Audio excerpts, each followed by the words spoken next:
রোহিঙ্গাদের বাংলাদেশে পাঠানোর প্রথম পদক্ষেপ নেওয়া হয়েছিল ১৯৭৮ সালে।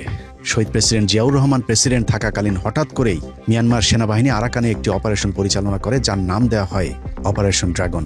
সেনাবাহিনী সে অপারেশনে প্রায় ৫ লাখেরও বেশি রোহিঙ্গা মুসলমান মিয়ানমার থেকে জীবন বাঁচাতে বাংলাদেশে চলে এসেছিল। প্রেসিডেন্ট জিয়াউর রহমান তাৎক্ষণিক মিয়ানমার প্রেসিডেন্টকে রোহিঙ্গাদের ফেরত নেওয়ার দাবি জানান।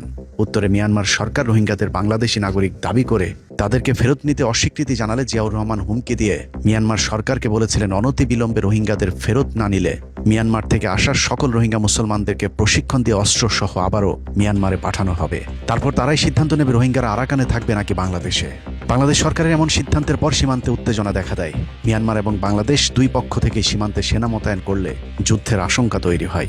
মিয়ানমার বাংলাদেশ সীমান্ত থেকে আমাদের সেনাবাহিনী সরিয়ে নেওয়ার দাবি করলেও বাংলাদেশ তা মানেনি। বাংলাদেশের পক্ষ থেকে অনড় অবস্থানে থাকলে মিয়ানমার সরকার যুক্তরাজ্য এবং যুক্তরাষ্ট্রের রাষ্ট্রদূতের মাধ্যমে সেনা সরিয়ে নেওয়ার জন্য বাংলাদেশকে প্রস্তাব দেয়।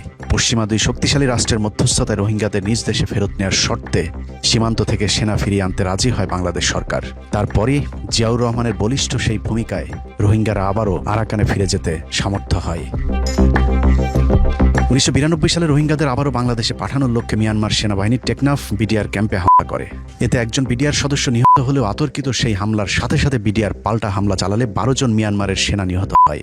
সেই হামলার পর মিয়ানমার সেনাবাহিনীর লাশ রেখেই পালিয়ে গিয়েছিল। বিডিআর তাদের লাশ বাংলাদেশে নিয়ে এসেছিল। এখানেই শেষ নয়, তৎকালীন প্রধানমন্ত্রী বেগম খালেদা জিয়ার নির্দেশে মিয়ানমার সীমান্তে ৮২,০০০ সেনা সমাবেশ ও ভারী অস্ত্র মোতায়েন করে বাংলাদেশ সেনাবাহিনী, যা বাংলাদেশের ইতিহাসে প্রথম কোনো দেশের সীমান্তে সর্বোচ্চ সংখ্যক সেনা মোতায়েনের ঘটনা। পাল্টা জবাবে মিয়ানমার ১ লাখ সেনা মোতায়েন করে, কিন্তু একই সময়ে মিয়ানমারের কাচিনদের সাথে ভয়ানক যুদ্ধ বেঁধে যায় তাদের সেনাবাহিনীর। ফলে প্রচণ্ড চাপে পড়ে মিয়ানমার। তারা দূত মারফত সীমান্ত থেকে বাংলাদেশকে সেনাবাহিনী সরাতে অনুরোধ করে, কিন্তু বাংলাদেশ তাদের কথায় কোনো পাত্তাই দেয়নি। একদিকে নিজ দেশে কোচিন বিদ্রোহীদের ভয়ানক হামলা, অন্যদিকে বাংলাদেশ সীমান্ত থেকে সেনা না সরাতে পারা, উভয় সংকটে পড়ে মিয়ানমার। সবশেষ চীন সফরে যায় মিয়ানমার প্রেসিডেন্ট। চীনা প্রেসিডেন্টকে অনুরোধ করেন যে বাংলাদেশ যেন তাদের বিশাল বাহিনী ও ভারী অস্ত্র সরিয়ে নেয়। মিয়ানমারের শঙ্কা ছিল বাংলাদেশ যে কোনো সময় আরাকান দখল করে নিতে পারে, যে কারণে চীন সরকারের অব্যাহত অনুরোধের কারণে প্রায় ৯৩ দিন পর মিয়ানমার সীমান্ত থেকে সেনা সরিয়ে আনে খালেদা জিয়ার সরকার। ১৯৭৮ কিংবা ১৯৯২ সালের পর দীর্ঘ সময় মিয়ানমার রোহিঙ্গাদের বাংলাদেশে পাঠানোর সাহস দেখায়নি, কিন্তু ২০১৬ সালে আবারও সেই চেষ্টা চালিয়ে সফল হয় মিয়ানমার সরকার। প্রায় ১০ লাখ রোহিঙ্গাদের বাংলাদেশে আসতে বাধ্য করে তাদের সন্ত্রাসী বাহিনীগুলো। রোহিঙ্গাদের মূল দলটি ২০১৬ থেকে ১৭ সালের মধ্যে আসলেও এর শুরুটা হয়েছিল ২০০৯ সালে আওয়ামী লীগ ক্ষমতায় আসার পর। ২০০৯ সালের পিলখানা হত্যাকাণ্ডের ১ মাস পর প্রতিষ্ঠা করা হয় ইউনাইটেড লিগ অফ আরাকানের সশস্ত্র সংগঠন আরাকান আর্মি, যারা মূলত বৌদ্ধ ধর্মাবলম্বী মগ জাতির সশস্ত্র জঙ্গি গোষ্ঠী। তাদের উদ্দেশ্য ছিল মুসলিম রোহিঙ্গাদের আরাকান রাজ্য থেকে চিরতরে উৎখাত করা, কারণ আরাকান আর্মির জন্য স্বাধীন আরাকান রাজ্য প্রতিষ্ঠার বাধা ছিল দুটি, একটি বার্মিজ সরকার, আরেকটি আরাকানের সংখ্যাগরিষ্ঠ জনগোষ্ঠী রোহিঙ্গারা। রোহিঙ্গাদের প্রশ্নে আরাকান আর্মি এবং কেন্দ্রীয় সরকারের অবস্থান ছিল অভিন্ন, যে কারণে রোহিঙ্গা নিধনে আরাকান আর্মিকে অস্ত্রশস্ত্র দিয়ে সহায়তা করতে থাকে বার্মিজ সরকার। মুসলিম নিধনে এই দুই পক্ষের সাথে নতুন করে যুক্ত হয় ভারত। মূলত ২০০৯ সালের এপ্রিলে ভারতের সহযোগিতায় আরাকান আর্মি শক্তিশালীভাবে আত্মপ্রকাশের সুযোগ পায়। ভারত কেন আরাকান আর্মির সাথে যুক্ত হলো সেটা জানা অত্যন্ত জরুরি। বাংলাদেশের সাথে ভারত ছাড়া আমাদের একমাত্র স্থল সীমান্ত রয়েছে মিয়ানমারের। বাংলাদেশ সীমান্তের ওপারে যদি মুসলমানেরা থাকে তাহলে বাংলাদেশের জন্য এটা বাড়তি সুবিধা, যে কারণে ভারত চেয়েছে সীমান্তের ওপারে এমন একটি পক্ষ থাকুক যাদের বাংলাদেশের সাথে বৈরী একটা সম্পর্ক থাকবে।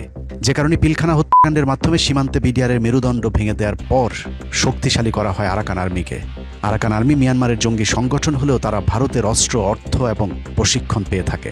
ভারতের উদ্দেশ্য মিয়ানমার এবং ভারতের মাঝে তাদের পছন্দের একটা রাজ্য থাকুক, যেখানে দুই দেশকে অস্থির রাখা যাবে।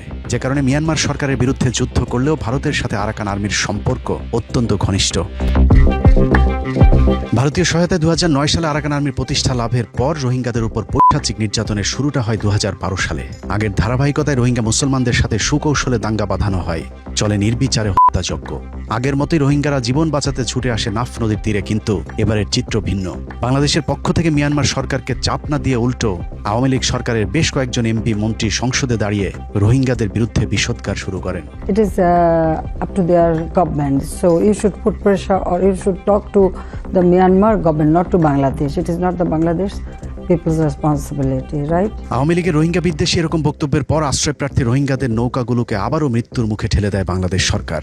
এভাবেই ৪ বছর ধরে চলেছে রোহিঙ্গা নিধন, কিন্তু বাংলাদেশ সরকারের পক্ষ থেকে মিয়ানমার সরকারের নিকট কোনো প্রতিবাদ জানানো হয়নি।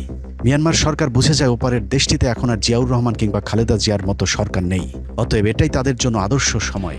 2012 সাল থেকে রোহিঙ্গাদের উপর নির্যাতন শুরু করে 2016 পর্যন্ত গণহত্যার চূড়ান্ত রূপ দেওয়া হয়।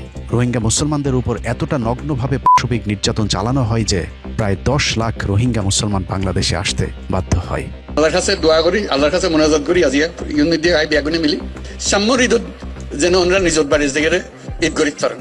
তবে আপাত দৃষ্টিতে শেখ হাসিনা সরকার রোহিঙ্গাদের বাঁচাতে জায়গা দিয়েছে বলে প্রচার করা হলেও 5 বছর রোহিঙ্গাদের সন্ত্রাসী বলে মৃত্যুর মুখে ঠেলে দেয়া শেখ হাসিনা তাদেরকে জায়গা দেওয়ার মূল কারণ ছিল নোবেল পুরস্কার, যে কারণে মিয়ানমার সরকারের প্রতি এমন কোনো চাপ তৈরি করা হয়নি যার জন্য মিয়ানমার সরকার রোহিঙ্গাদেরকে ফেরত নিতে বাধ্য হবে।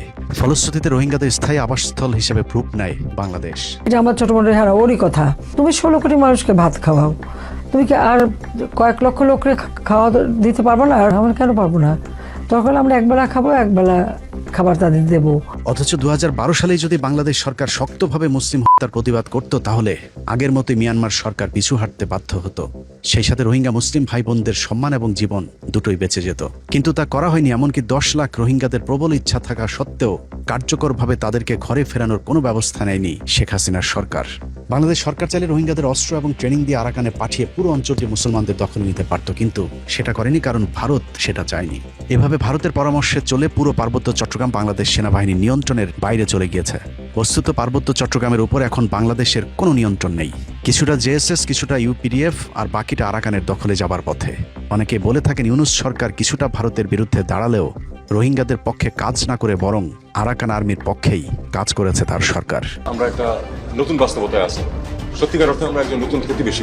পৃথিবীর বিভিন্ন দেশে সফলভাবে শান্তি রক্ষায় নিয়োজিত সেনাবাহিনী হাস্যকরভাবে নিজ দেশে বেড়ালের বেশে পার্বত্য এলাকায় ঘুরে বেড়াচ্ছে।